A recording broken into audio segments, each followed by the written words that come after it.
Hey, brothers and sisters, what's up? Okay, the debates are over, and as you notice, Williams and Tulsi Gabbard was not there. Williamson and Tulsi Gabbard, right? But I'm more concerned about Tulsi Gabbard because she's been blackballed by the Democratic Party, and I'm going to show proof of that here. All right, but one of the things I want y'all to understand is that I keep telling you I keep telling you. I don't know why we as a people. There we go. I don't know why we as a people. Um. Well, I know exactly why we as a people got conned into following this party blindly. It's what our mamas, grandmamas taught us to do. And you know them weak old grandma and weak old men, right?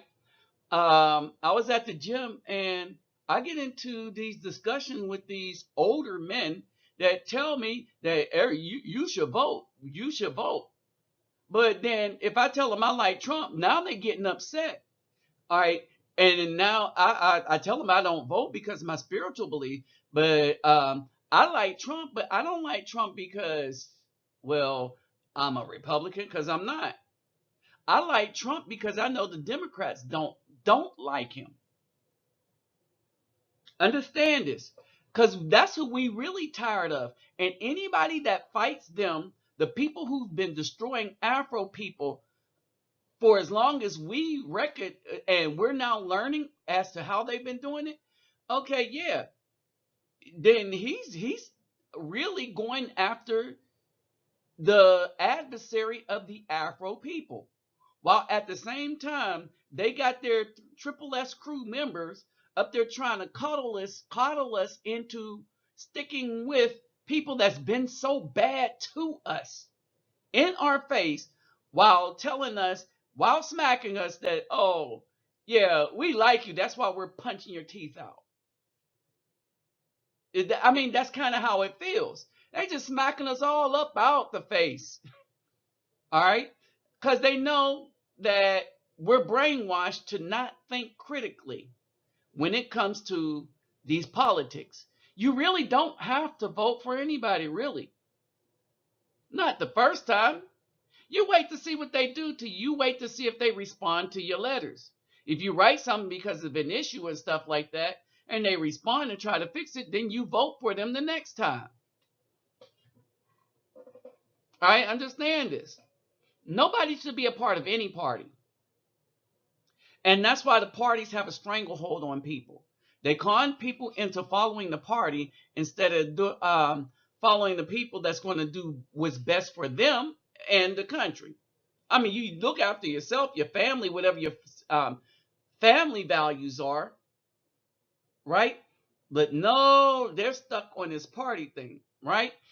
So we're going to look at real clear politics in a national review, and I'm going to show you something that should be frightening. But before I get started, let me greet everybody. Hoforten Hardugu Dog, Ola Oi to the Bang, Buses Los Bonjour Mizumi, Keto Bawani Konnichiwa, Ni Hao Ni Ama, Sani Bonani, Jumbo Horbargani, Assalamu Alaikum and Shalom. All right. And let me remind you, I gotta do this. Well, I don't have to do it. I'm gonna do it to remind you. Let's get those thumbs up to donate to my channel and what we do in the community. All my donation links will be in the description box. All right, you take care of yourself and family first. All right, and let's share the videos. Is because right now Facebook are blocked. They're blocking me from sharing my videos. And don't do any surveys from Facebook or YouTube when they're asking you, do you use Facebook in conjunction with YouTube or use YouTube in conjunction with Facebook? Because for the life of me, I am starting to believe that they are working in concert to keep people silent. Why do I think this? Because after I did a survey yesterday, all my videos and a lot of my subscribers are not getting my videos again. And now I'm blocked from sharing my videos on Facebook. I'm not sharing them arbitrarily, but I'm sharing them amongst the people who are my Facebook friends, and I'm sharing them amongst the groups that I am a part of. And all of a sudden, I'm blocked and my channel starts losing steam, like right away. Okay, that's fishy to me. And this happened right after. So if Facebook or YouTube wants you to do a survey, don't do it. All right. Don't trust Facebook. Don't trust YouTube. Period. They're just like these parties coming up, right? And they're probably fearing that I'm going to show you what I'm about to show you now about how they treated Tulsi Gabbard and why you shouldn't treat the Democrats. You shouldn't trust the Democrats at all. As a matter of fact, if people had any amount of justice and the ability to think, they wouldn't vote Democrat at all, period, because of what they're doing to Tulsi Gabbard. Think about that. Okay, so here we go. All right, so the Democrats said you had to have 130,000 new donors, and you had to get polled 2% in 4 polls, right, to qualify for this debate that they just had in Houston. All right, so here's the catch. Here's the rub. Major newspapers, all right, Tulsi Gabbard polled above 2% in 26 polls. And these weren't Rudy polls, right? As a matter of fact, I'm going to show you the kind of polls that they eliminated, the Democratic Party did, in order to keep her out of the debates. When I say the fix is in, the fix is in. All right? There is no diversity in the Democratic Party. This is why there is no diversity. What they did is they got a bunch of people, men, women, Caucasian, Negro, all right, but they all think exactly the same. That's not diversity. That's you getting a bunch of people from different backgrounds and forcing them to be exactly on the exact same platform, but there's no diversity in thought. There's no diversity in culture. Like their culture do not bring anything different to the Democratic Party. They are all lock, stock, and barrel on one page, except for Tulsi Gabbard. All right. And we'll get into an interview she just did on Fox. All right. So, real quick, political polls, right? Tulsi Gabbard was polling at 6%. All right. As a matter of fact, she was catching Kamala Harris. All right. And on all of these polls, all right, 2% is too low when you have to account for the margin of error. So because the margin of error is greater than 2% in all these polls, Tulsi Gabbard could have been polling higher than a lot of people. Gillibrand, she could have been anybody that's at 4-6%. She could have been polling higher than them, or they could have been polling lower. But we don't know because of the margin of error. I want y'all to understand that. Now, I want you to understand this. This is what the qualification was. This is what the qualifications were to qualify for this third debate. To qualify for a spot on the stage to the third Democratic debate in September, candidates must have procured donations from at least 130,000 individual donors and earn 2% support in at least 4 qualifying polls. Oops, there's the catch, qualifying polls. The Democrats don't tell you why they picked the polls that they picked, right? Tim have already hit that threshold. Joe Biden, Cory Booker, Pete Buttigieg, and they go on, and they're garbage. They don't matter, right? Gabbard's camp, and this is why nobody, at this point, nobody matters in the Democratic Party, because they should have spoke out against this if they were about fairness.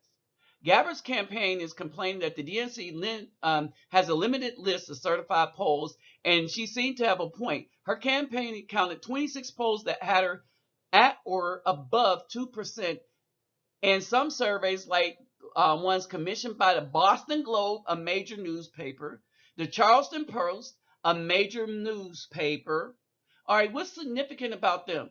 Those are big leaning Democratic places that, you know, the Democrats would need to pull, right? And Courier aren't on the DNC certified list. How come those three are not on the DNC certified list when they are the go-to when it comes to the Democratic elections? These are some of the major newspapers where if you want an accurate count of who's for who, this is it for those places. But they weren't on there because she polled higher than 2%. Among the recent polls, The Economist, the YouGov national poll has her at 2%. CNN national poll has her at 2%. Gabbard's poll, Nevada Democrats, puts her at 2%. All right, so Consultation poll has her at 1%. Fox News has her at 1%. Now I'm going to tell you what the Democratic Party has done to Tulsi Gabbard. They looked down here and saw which polls she was polling under 1%, and even the polls that she polled 1% under 2% were not as reputable as major newspaper and the newspaper in the states where the Democrats hope to win the state because they got a strong Democratic base there. They're telling the base, screw you. Period. The Democrats don't care about their base because they believe that their base is just ignorant, stupid, can't think. So the Democrats elite thinks for them. All right? Now, I want you to listen to this. Well, 9/11 played a critical role in the lives of so many Americans, certainly in the life of Congresswoman. I'm gonna put it to you this way. When she says she went in, joined, enlisted in the military because of 9/11, all right, a lot of us did, including myself. Now, once I learned what really happened, like right away as I was following things, because unlike everybody else, when I do something, I want to know who, what, when, where, and why, and I start picking apart the things. Some of them, my first videos that were banned on YouTube was me putting the names of all the people that they said was on the plane. So when I know who they said flew the planes into the buildings, what they hit and stuff like that, and what nationality everybody was, I know that because I did a video on it. And then when I found out that everybody was from Saudi Arabia, I was like, wait a minute, then why are we in Iraq? All right? So I want you to understand that a lot of people was really upset on that day and felt some kind of way. All right? Some kind of way enough to go and enlist back me. I went back in to the military and since retired. So I went into the Guard, got out, went back in, and then went back to active duty, regular Army. All because of this. I was bamboozled as much as the rest of us. Tulsi Gabbard of Hawaii. She joined the military immediately following the attacks and subsequently served a tour in Iraq. Now she's running for president. We'll talk about that in a minute. But first, Congresswoman Gabbard joins us tonight to talk about 9/11. Congresswoman, thanks a lot for coming on. Thanks, Tucker. So looking back, you've had time to think about this both in this country and abroad. What are the lessons for the rest of us from 9/11, would you say, 18 years later? Yeah, it's looking back on that day, remembering where we were, and as we observed Al-Qaeda attacking us and seeing the thousands of our fellow Americans who were killed on that day, and seeing the brave acts that these heroes, our first responders, put forward as they ran into those crumbling buildings as so many people were trying to get out, to see how many people they could save. You know, like so many Americans, it was this event that made me decide in my own life that I wanted to dedicate my life to keeping the American people safe, to finding and defeating those who attacked us on that day, and to protecting our freedoms. This is something that continues to inspire me today. But also, Let me say this. They cannot protect freedoms if they want to take them away. They want to take away your voice, the Democrats, or the liberals. That would be like the liberals of Facebook and YouTube. All right. And they want to take away our means of protecting ourselves. Pay attention. Got to recognize how much our leaders have failed us, where instead of focusing one-pointedly on defeating Al-Qaeda and its affiliates and offshoots, instead they went and started waging a series of regime change wars in places like Iraq and Libya, and the ongoing regime change war in Syria. Now, this has cost our country trillions of taxpayer dollars. We have lost thousands of American lives in these wars, my brothers and sisters in uniform. What to speak of the countless lives lost in these other countries in the Middle East. And where do we find ourselves today? Al-Qaeda is stronger now than they were on 9/11. This is the result that we have. So I have to say, I'm completely convinced that if you would leave the line about Syria out, if you would pretend that what we're doing in Syria and have done in Syria is wise and smart, that you would be on the stage with your fellow Democrats at the debate. Bringing up that point about Syria has earned you the enmity of a lot of people in Washington, a lot. The entire foreign policy establishment. I think it's a badge of honor. You know what's so interesting, though, Tucker, is if you look back around the vote for the Iraq War, you know, there were some folks, a very few folks, who voted against that Iraq War, and they were smeared, they were accused of hating America. They were called unpatriotic. Yes, they were. And all of a sudden now we are where we are today, and it's become vogue for politicians to say how terrible that Iraq War was, yet they lack the courage to stand up and speak the truth today against the ongoing regime change war in Syria. That's not leadership. No, it's certainly not. So how do you feel about being excluded from this next DNC debate? Oh, you know, the DNC is trying to basically send a message to the American people that they are the all-powerful gatekeepers, and that they are the ones who have the power to decide who should be considered to be our Democratic nominee or not.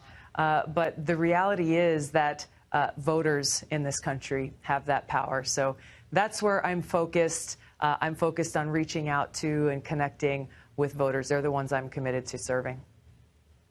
Yeah.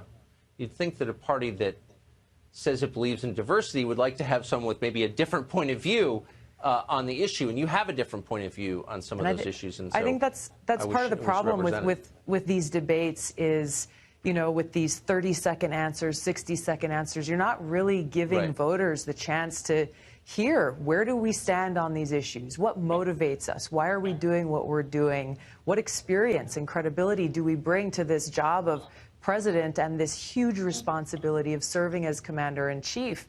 And so really all it becomes is an opportunity for the hosting media network to get high ratings or make some money off of it, and it just, you know, the whole thing's a charade, and it doesn't serve voters. That's really the biggest problem here. Noticed. Congressman Tulsi Gabbard, thank you for that. Okay, it is a charade. Their job is not to serve voters. All this stuff is self-serving because, well, sound like crooks to me. They are doing to her what they did to Bernie Sanders, and Bernie Sanders is not calling it out. All right, period. He, for one, should understand this, and he's not calling it out. And this is my problem with all these parties, right? People say that, well, they're doing some wicked stuff, but that's the party I belong to, so I'm not going to whistleblow on them and stuff unless it affects me personally. So long as they give me a chance, no. And that's why nothing will ever be done in this country in a significant way when you have politicians run. Remember, one of the things that was good about Trump was he was a Democrat until he decided to run. And he knew that the DNC was crooked, so he ran in the Republican primary. All the way up until then, if you go and pay attention for you idiots that keep saying that he's racist, he has been Democrat running with Jesse Jackson, Sharpton, and the likes of Democrats only, to the exclusion of anybody in the Republican Party, until he's like, you know what? I could do this president thing better than everybody because of my ego. So I'm going to run. And then he looked and he knew that the Democratic Party is exclusionary as far as ideas. All right, you could be anybody you want to be and be a part of them if you follow them lock, stock, and barrel. But if you have a different idea, you better not be a part of that party. And she has shown that. What you see before you is a bunch of cronies that don't deserve to be anything. But if you like Trump, you could thank all these guys is because he's going to win in the landslide, because these people are just so crooked that it's ridiculous. And he could really go after them for how they treated Tulsi Gabbard. Now, let me read something real quick. This is Real Clear Politics, right? They called it that Tulsi Gabbard was going to be excluded, but she should have been included because she was polling higher than 2% in major polls that had to do with the electorate, right? Take, for instance, her poll standing in New Hampshire, which currently places Gabbard at 3.3% support to Real Clear Politics average. All right? They go on to say, what makes a poll qualifying in the eyes of the DNC? The answer is conspicuously inscrutable. In other words, it's secret. Why? Because they were cherry picking polls that they could get the people that they wanted on there, but somebody like Tulsi Gabbard that has a different point of view because she's actually serving in the mess that's been created by the politician. So she has a different outlook on everything. She's seeing it from the ground every day as bodies come in. Okay, yeah, that's the diversity that they don't want. A differing idea based on somebody that's actually serving and supporting the country by serving in the military. All right. So the Boston Globe, that's not good enough. The Boston Globe is not good enough, right?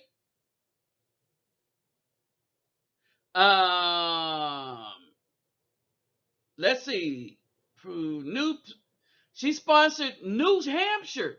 Not good enough. The largest circulation in New Hampshire. Not good enough. No, the DNC don't want the Boston Globe or the largest circulation in New Hampshire. South Carolina poll, another big Democratic state. Right? Nope, not good enough. And so you're wondering, all right, these are the 26 polls that she polled in. She polled in the major newspapers. She was above 2%, 3%, 6%, and 1%. Tulsi Gabbard, to recap, Gabbard has polled at 2% or more in two polls sponsored by the two largest newspapers in early primary states, but the DNC through its mysterious, incoherent selection process, has determined that these surveys do not count towards her debate eligibility. Without these exclusions, Gabbard would have already qualified. She has polled at least two more officially deemed qualifying. In other words, they were cherry picking the polls to make sure that they chose polls that she did not poll 2% in. And when you look at the 26 polls that she did poll 2% or more, they are major heavy hitter political polls. They cherry picked around them. They gave her two, but they cherry picked around them to make sure she was not going to be on that debate stage. That's what they did.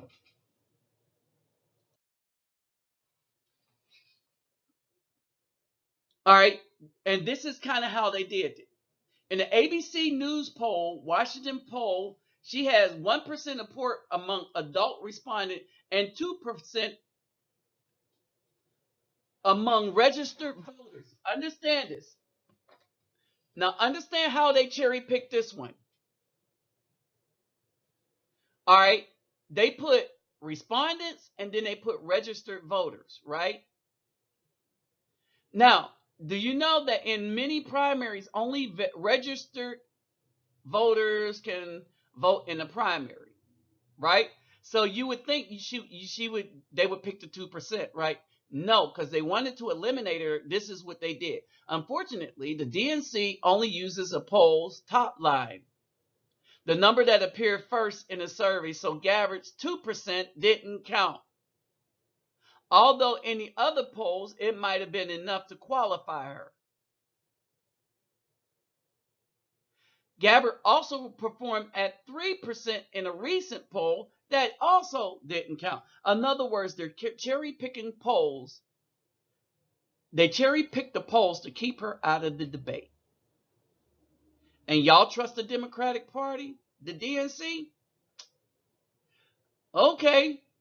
Somebody sell some beachfront, oceanfront property in Arizona to people that still voting Democrat, because they'll buy into anything. Ooh, if the Democratic Party, if the DNC sold the oceanfront property in Arizona, then they would buy it because it's the DNC. All right. Tulsi Gabbard, the New Hampshire Democratic Party, Emerson polling 6%. You would think they would want her on that stage, but no, because she has a different outlook on everything because she's actively serving in the military. These are straight up clowns. All right. And they care nothing about the country. They care nothing about it's just power and political willing and dealing. Why? Because these people have gotten rich off the backs of your tax dollar and everything else while giving you no services. And what you got is triple S fools, clowns, and people that don't have an ounce of African American blood in them, but claiming it. And you're still going to be unwise enough or to fall for that? Well, if you do, then you deserve what you get. With that said, I'm out.